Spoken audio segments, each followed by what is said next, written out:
नमस्कार विद्यार्थी मित्रांनो, स्वागत आहे तुम्हा सर्वांचं current affairs by SC publication या चॅनलवर। तर मित्रांनो, आजच्या व्हिडिओमध्ये आपण आजच्या तारखेचे जे काही महत्त्वाचे प्रश्न तयार होतात चालू घडामोडीवरती ते सर्व प्रश्न आपण घेतलेले आहेत। तर व्हिडिओ शेवटपर्यंत पहा। प्रत्येक परीक्षेमध्ये करंट अफेअर्सवरती क्वेश्चन्स विचारले जातात। तुम्ही कोणत्याही परीक्षेची तयारी करत असाल तर प्रत्येक परीक्षेमध्ये यावरती प्रश्न विचारले जातात मित्रांनो। त्यासाठीच हा अतिशय महत्त्वाचा टॉपिक आहे। तुम्ही जर चॅनलवर नवीन आहात, चॅनलला अजून आपल्याला सबस्क्राइब करून घेतलं नसाल तर सबस्क्राइब करून घ्या, जेणेकरून मी जेव्हा पण व्हिडिओ टाकेल तेव्हा तुम्हाला लगेच नोटिफिकेशन मिळतील। चला तर मग आजच्या व्हिडिओला आपण सुरुवात करूयात। तर आजचा व्हिडिओ सुरू करण्याआधी आपण कालच्या व्हिडिओमध्ये जे प्रश्न पाहिले आहेत त्यांना एकदा रिव्हिजन देऊयात, जेणेकरून तुमचा सराव होऊन जाईल। तर पहा मित्रांनो, पहिला प्रश्न होता, भारताचे 26वे मुख्य निवडणूक आयुक्त कोण बनले आहेत? तर ज्ञानेश कुमार हे आहेत भारताचे 26वे मुख्य निवडणूक आयुक्त। त्यांची नुकतीच नियुक्ती झाली आहे। नेक्स्ट क्वेश्चन, 2025-26 साठी institute of chartered accountant of इंडियाचे 73वे अध्यक्ष कोण बनले आहेत? तर चरणजोत सिंग नंदा हे आहेत। 2025च्या सर्वाधिक कमाई करणाऱ्या खेळाडूंच्या यादीत कोणत्या खेळाडूने अव्वल स्थान मिळवले आहे? तर क्रिस्टियानो रोनाल्डो हा आहे 2025च्या सर्वाधिक कमाई करणाऱ्या खेळाडूंच्या यादीत पहिल्या क्रमांकावर। तर मित्रांनो, हे सर्व प्रश्न आपण कालच्या व्हिडिओमध्ये स्पष्टीकरणासह पाहिलेले आहेत। जर तुम्हाला पूर्ण डिटेलमध्ये व्हिडिओ पाहायचा असेल तर तुम्ही कालचा व्हिडिओ पाहू शकता। चला पुढचा प्रश्न पाहूयात। कोणता बॉलिवूड अभिनेता ऑडिओ स्टोरी प्लॅटफॉर्म वेलवेटचा सहसंस्थापक बनला आहे? तर पंकज त्रिपाठी हे आहेत ऑडिओ स्टोरी प्लॅटफॉर्म वेलवेटचे सहसंस्थापक। नेक्स्ट क्वेश्चन, राज्यातील पंचायतीच्या हस्तांतरणाची स्थिती 2024 या अहवालात कोणत्या राज्याने अव्वल स्थान मिळवले आहे? तर कर्नाटक राज्य आहे पहिल्या स्थानावर। पहा पुढचा प्रश्न आहे, फेब्रुवारी 2025 मध्ये पंतप्रधान मोदींना षटकोनी सिरॅमिक हिट शील्ड टाईल कोण भेट दिली? तर एलन मस्क यांनी भेट दिली आहे। अजमेर येथील किंग एडवर्ड मेमोरियल भवनचे नवीन नाव काय आहे? तर महर्षी दयानंद विश्रामगृह हे त्याचे नवीन नाव करण्यात आलेले आहे मित्रांनो, लक्षात ठेवा, महत्त्वाचा प्रश्न आहे। एक दिवसीय आंतरराष्ट्रीय ओडीमध्ये सर्वात जलद 6000 धावा पूर्ण करणारा आशियाई फलंदाज कोण बनला आहे? तर बाबर आझम हा आहे। नेक्स्ट क्वेश्चन, महिला प्रीमियर लीगची तिसरी आवृत्ती कोठे सुरू झाली? तर गुजरातमधील वडोदरा या ठिकाणी सुरू झाली आहे महिला प्रीमियर लीगची तिसरी आवृत्ती। तर विद्यार्थी मित्रांनो, हे झाले कालच्या व्हिडिओमध्ये पाहिलेले प्रश्न। चला तर मग आजच्या व्हिडिओला आपण सुरुवात करूयात। तर पहा, पहिला प्रश्न आहे, कोणत्या देशाने रॉकेट मोटर्ससाठी जगातील सर्वात मोठ्या 10 टन प्रणोदक मिक्सरचे अनावरण केले? तर कोणत्या देशाने केले आहे? तर आपल्या भारताने केले।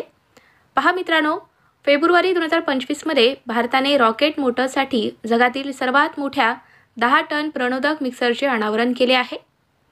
इस्रोच्या सतीश धवन स्पेस सेंटरने बेंगळुरू येथील सेंट्रल इन्स्टिट्यूट ऑफ मॅन्युफॅक्चरिंग टेक्नॉलॉजीच्या सहकार्याने या मिक्सरची रचना केली आहे।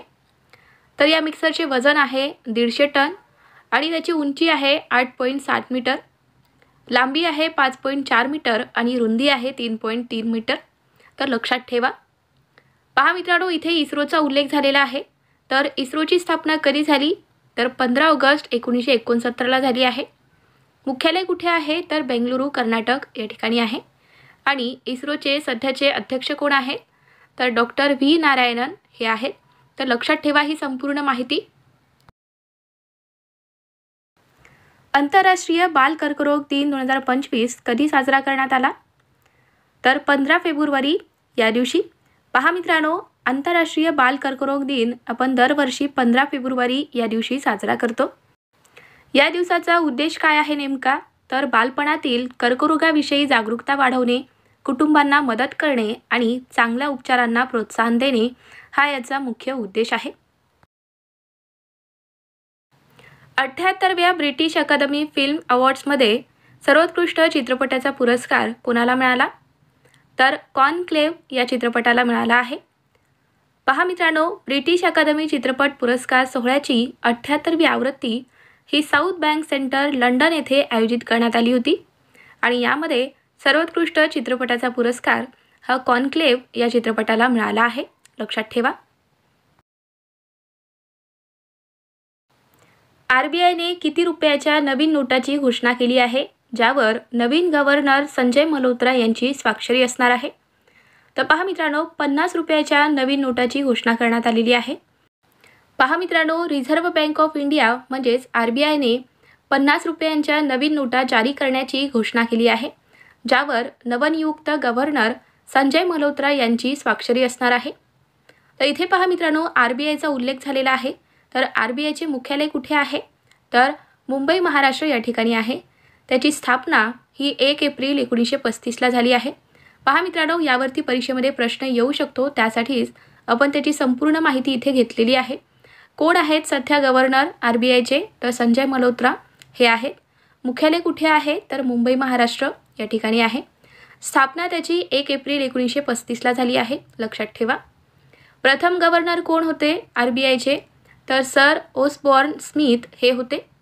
आणि प्रथम भारतीय गव्हर्नर कोण होते, तर चिंतामण द्वारकानाथ देशमुख हे होते. तर लक्षात ठेवा ही संपूर्ण माहिती. कोणत्या राज्याने 50,000 वंचित महिलांच्या उन्नतीसाठी जी सफल योजना सुरू केली आहे, तर कोणी सुरू केली ही योजना, तर गुजरात राज्य सरकारने सुरू केलेली आहे. पहा मित्रांनो, गुजरात सरकारने मुख्यमंत्री भूपेंद्र पटेल यांच्या नेतृत्वाखाली जी सफल योजना सुरू केली आहे. आर्थिकदृष्ट्या दुर्बल कुटुंबांना, विशेषतः महिलांना सक्षम करणे आणि स्वावलंबनाला प्रोत्साहन देणे हा याचा उद्देश आहे. या योजनेचा पुढील 5 वर्षात गुजरातमधील 10 जिल्ह्यातील 25 तालुक्यातील 50,000 अंत्योदय अन्न योजना कार्डधारकांना याचा लाभ होणार आहे. तर पहा मित्रांनो, इथे गुजरातचा उल्लेख झालेला आहे, तर त्याची आपण माहिती पाहूया. तर पहा, गुजरातची राजधानी कोणती आहे, तर गांधीनगर आहे. राज्यपाल आहेत आचार्य देवव्रत आणि मुख्यमंत्री आहेत भूपेंद्र पटेल. लक्षात ठेवा मित्रांनो, महत्त्वाचा प्रश्न आहे. स्पोर्ट्स स्टार ॲसेस अवॉर्ड 2025 मध्ये sports star of the year हा पुरस्कार कोणी जिंकला आहे, पुरुष श्रेणीमध्ये, तर PR श्रीजेश यांनी जिंकला. पहा मित्रांनो, स्पोर्ट्स स्टार ॲसेस अवॉर्ड 2025 हा 14 फेब्रुवारी 2025 रोजी ताजमहाल पॅलेस मुंबई या ठिकाणी आयोजित करण्यात आला. जेथे भारतातील सर्वोच्च क्रीडा प्रतिभांना त्यांच्या अद्वितीय कामगिरीसाठी सन्मानित करण्यात आले. आणि यामध्ये PR श्रीजेश यांना sports star of the year हा पुरस्कार मिळाला आहे. त्याचबरोबर त्यांनी 2024 पॅरिस ऑलिम्पिकमध्ये कांस्य पदकसुद्धा जिंकले होते. हा सुद्धा महत्त्वाचा पॉईंट आहे, लक्षात ठेवा. तर पहा मित्रांनो, या स्पोर्ट्स स्टार ॲसेस अवॉर्ड 2025 मध्ये सर्व श्रेणीतील विजेत्यांची यादी आपण पाहणार आहोत, जे की परीक्षेसाठी महत्त्वाची असणार आहे. तर व्यवस्थितपणे नोट डाऊन करून घ्या. तर पहा मित्रांनो, special honour game change award हा जय शहा यांना मिळाला आहे. क्रीडा प्रोत्साहनासाठी सर्वोत्कृष्ट राज्य अवॉर्ड हा मध्य प्रदेश या राज्याला मिळाला. सर्वोत्तम कॉर्पोरेट क्रीडा प्रोत्साहनासाठी हा रिलायन्सला मिळाला आहे. सर्वोत्कृष्ट PSU क्रीडा प्रोत्साहनासाठी हा रेल्वे क्रीडा प्रोत्साहन मंडळ यांना मिळाला. सर्वोत्तम विद्यापीठ क्रीडा प्रोत्साहनासाठी हा Kalinga institute of industrial technology यांना मिळाला आहे. वर्षातील सर्वोत्कृष्ट खेळाडूचा पुरस्कार हा दिव्या देशमुख यांना मिळाला. आणि वर्षातील सर्वोत्तम खेळाडू पॅरा स्पोर्ट्समध्ये अवनी लेखरा यांना हा पुरस्कार मिळाला. ती नेमबाज आहे. State team of the year he Mumbai cricket team आहे. 2023-24ला त्यांनी रणजी ट्रॉफी चॅम्पियन्स आहेत. वर्षातील राष्ट्रीय संघ तर भारतीय पुरुष आणि महिला बुद्धिबळ संघ आहे. त्यांनी 45व्या बुद्धिबळ ऑलिम्पियाडमध्ये सुवर्णपदक जिंकले होते. Young achievers of the year पुरुष श्रेणीमध्ये पार्थ मानेक यांना हा पुरस्कार मिळाला. ते शूटिंग या क्षेत्राशी संबंधित आहेत. Young achievers of the year महिला श्रेणीमध्ये नेहा सागवान यांना हा पुरस्कार मिळाला आहे. तर नेहा सागवान ही कुस्ती या क्षेत्राशी संबंधित आहे. जीवनगौरव पुरस्कार पुरुष श्रेणीमध्ये गुरबख्श सिंग यांना मिळाला आहे. आणि जीवनगौरव पुरस्कार महिला श्रेणीमध्ये मेरी डिसोजा सिक्वेरा यांना मिळाला आहे. आणि मित्रांनो, सुपर अचिव्हर्स पॅरा ॲथलीट्स कोण आहेत, तर अवनी लेखरा, नवदीप सिंग आणि हरविंदर सिंग हे आहेत. तर लक्षात ठेवा, हे संपूर्ण प्रश्न खूप महत्त्वाचे आहेत. भारत आणि अमेरिका दरम्यान समुद्राखाली 50,000 किमी लांबीची केबल टाकण्याची घोषणा कोणत्या कंपनीने केली आहे? तर मेटा या कंपनीने केली. पहा मित्रांनो, मेटा या फेसबुक, इंस्टाग्राम आणि व्हॉट्सअपच्या मालकीच्या कंपनीने भारत आणि अमेरिका यांच्यातील डिजिटल कनेक्टिव्हिटी वाढवण्यासाठी समुद्रात 50,000 किलोमीटर केबल टाकण्याची घोषणा केली आहे. तर या प्रकल्पाला वॉटरवर्थ असं नाव देण्यात आलं आहे. लक्षात ठेवा. पहा मित्रांनो, परीक्षेमध्ये प्रश्न येऊ शकतो की समुद्राखाली 50,000 किमी लांबीची केबल टाकण्याच्या या प्रकल्पाला काय नाव देण्यात आले? तर वॉटरवर्थ हे नाव देण्यात आले आहे. लक्षात ठेवा. तर मेटानुसार या जगातील सर्वात लांब समुद्राखालील केबल प्रकल्पामुळे ब्राझील, दक्षिण आफ्रिका आणि इतर काही प्रमुख क्षेत्रांना याचा फायदा होणार आहे. भारतात प्रथमच कोणत्या प्राणी संग्रहालयात पहिली बायोबँक स्थापन करण्यात आली? तर कुठे करण्यात आलेली आहे? तर पद्मजा नायडू हिमालयन प्राणी संग्रहालय या ठिकाणी स्थापन करण्यात आली आपल्या भारतातील पहिली बायोबँक. पहा मित्रांनो, यामध्ये धोक्यात असलेल्या प्राण्यांच्या पेशी आणि ऊतीचे संकलन आणि जतन केले जाते. प्राणी संग्रहालयात अशी सुविधा उभारण्याची देशातली ही पहिलीच वेळ आहे. ही बँक फ्रोझन झू या नावाने सुद्धा ओळखली जाते. तर लक्षात ठेवा.